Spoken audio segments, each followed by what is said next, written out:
Hello. Oh, it's a bit bright actually. Okay, I think we're here. So, have I got anything on my teeth? No, I think I'm alright.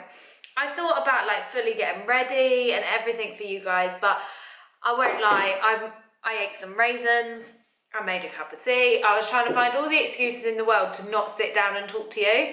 And then I just said, sit down. Working out in recovery, more short sessions or one long session. Okay, so now this is based on your blood work. I was very grateful and lucky, no, not lucky actually, I spent a lot of time in quasi-recovery, should we say. Is that what they call it? Because I never understand what that means, but half in, half out. And I spent a lot of time in that. So by the time I actually went to have professional help and I went to see Renee McGregor and have my blood work done, she was like, actually, like, you can exercise a little bit. We just want to reduce the intensity and reduce the amount of volume. So it all depends on where your work is, but I would also always say that in recovery, if you are going to choose between a long session or a shorter session, go for the shorter session. But also that doesn't mean that you then do intense. And do you know what I mean? I would just shorten your workouts, reduce the intensity and reduce the amount of times you were doing those short, low intensity workouts as well. Got my period back, but super light, one day-ish, not sure if it counts. Why not? Like, who decides what counts? Let's celebrate everything. It's clearly a sign that our body isn't quite there yet, right? But let's celebrate it anyway. So keep doing with what you're doing and just stay patient. And it might just take a little bit, maybe a couple more months for your period to lengthen and your body to like trust you again and get comfortable, but let's still celebrate it. Like, a bleed's a bleed. Did you experience digestion issues, and how did you improve this through HA recovery? Yes. So if you think when we have low energy availability, so when we're in the peaks of HA, so before we started recovery, our energy, say this is energy balance, this is energy surplus, this is energy deficit, and we've probably been sat here for quite a while. Please remember, disclaimer, this isn't for everyone, but for the majority of people that follow me, it's because we're an athlete and we haven't been fueling enough for our sessions, or we haven't been recovering properly from our sessions, or, you know, we might have had disordered eating. Anyway, calorie deficit. Or energy deficit, should I say, because we might be eating enough but burning too much. Anyway, energy deficit. What happens when we're in an energy deficit for so long and we have really high stress in our, that causes high stress in our bodies, but also generally high stress in our bodies can cause us to feel our bodies to literally start downplaying everything else just to be able to have enough energy elsewhere. So if you've been in a calorie deficit for so long, our body's going to prioritize the movement. So if you're still running and still exercising, your body's going to need to pump blood to your heart, to your lungs, and to our muscles. But what it doesn't need, or the very little energy you're giving it, is going to all of those things that are helping us keep us alive. What we don't need to keep us alive is a good digestion, strong hair, nice skin, strong nails, and a period. So we probably find that during having HA and no period, we probably have really, really slow digestion. So it's obviously just down-regulating that, because it's like, okay, mate, we ain't got the energy to keep your digestion going. We're going to have to down-regulate it. So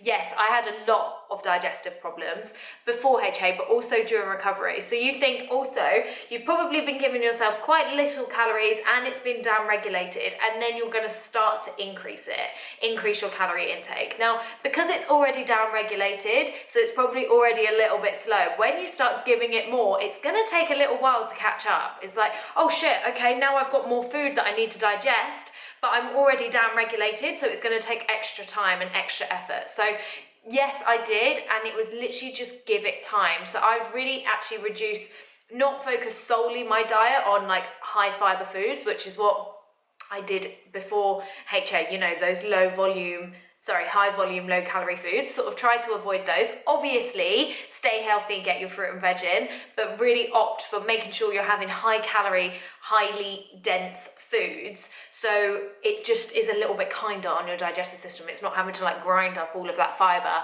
and actually you're giving it like food that's slightly easier to digest with higher calories. Does that make sense? And also just give it time. Practice lots of breathing, de-stressing, that kind of thing. That's all going to help it. Ever okay to lose weight and go on HRT with HA? I can't stand overweight, unfit body now. Okay, that's really sad and really intense, isn't it? Because to me, that's a sign that you're not ready, or it really makes me sad. It actually hurts my stomach a bit. To me, that's a clear sign that you haven't done the inner work, or you're not quite there with the inner work, because your sole focus is based on how you look and your weight.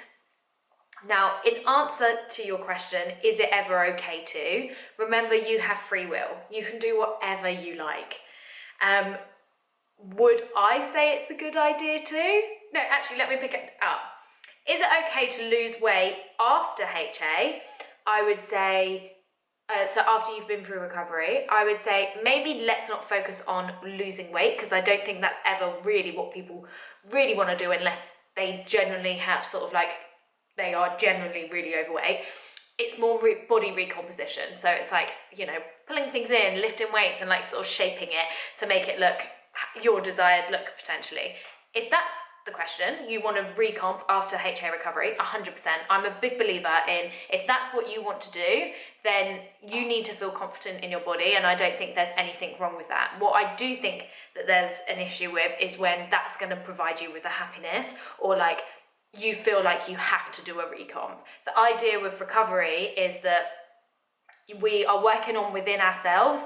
God, this is going to be a long answer. We're working within ourselves, that we actually like shift that focus away from how we look, and we're actually starting to live our life. So for me, it sounds like with that question, it sounds like you're still so focused about how you look and this weight gain.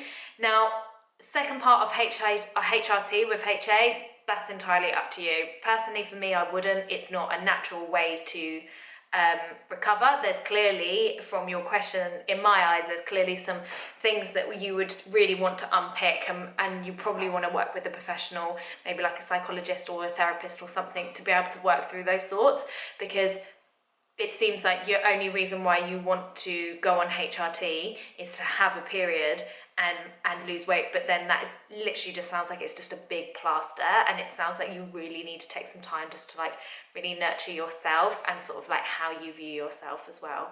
Sending you lots of love. Tips for HA recovery while still exercising: prioritize rest and recovery days, decrease your intensity, decrease the volume, decrease the frequency, and make sure you are eating a shit ton of food. Don't train fasted.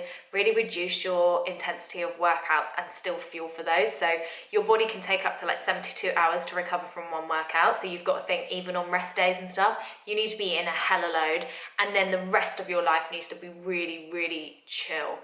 But the workouts, just keep them really low impact, really low intensity. Experience bad sleeps leading up to your period? Weirdly, yes. And throughout the whole of recovery, I was sort of like, waking up, not waking up, and like before my period now, I tend to wake up in the night, or I have like really, really, really vivid dreams, as if like it happened. So like last night I had one, and it was like people that I know there, people that I'm quite close with there, and it was literally as if I was living it. It was all very weird. Is there a correlation between our body temperatures and our cycle? Yes, you probably find that your body gets hot around ovulation and just before your period. Cycle day 37 and no period signs at all. Help. Look at what you're doing in recovery. Probably need to reduce exercise, reduce all that stress, really practice self-care, increase those carbohydrates, increase your calories, and just focus on like a holistic zen moment. Does HA affect libido, and how long after recovery does sex drive come back? So again, this is one, this deserves a separate video, so I'm going to leave this one here. I hope it helped. As usual, I don't ever want my Q&As to be in replacement of seeing a dietitian, psychologist, a doctor, anything that that you feel you may need. I just like to share my answers based off my experience, and just sort of raise awareness and share as much as I can to hope that it helps people. Yeah, so I hope it helps. And of course, if you are worried, get some blood work done and go see a professional. Love you, bye.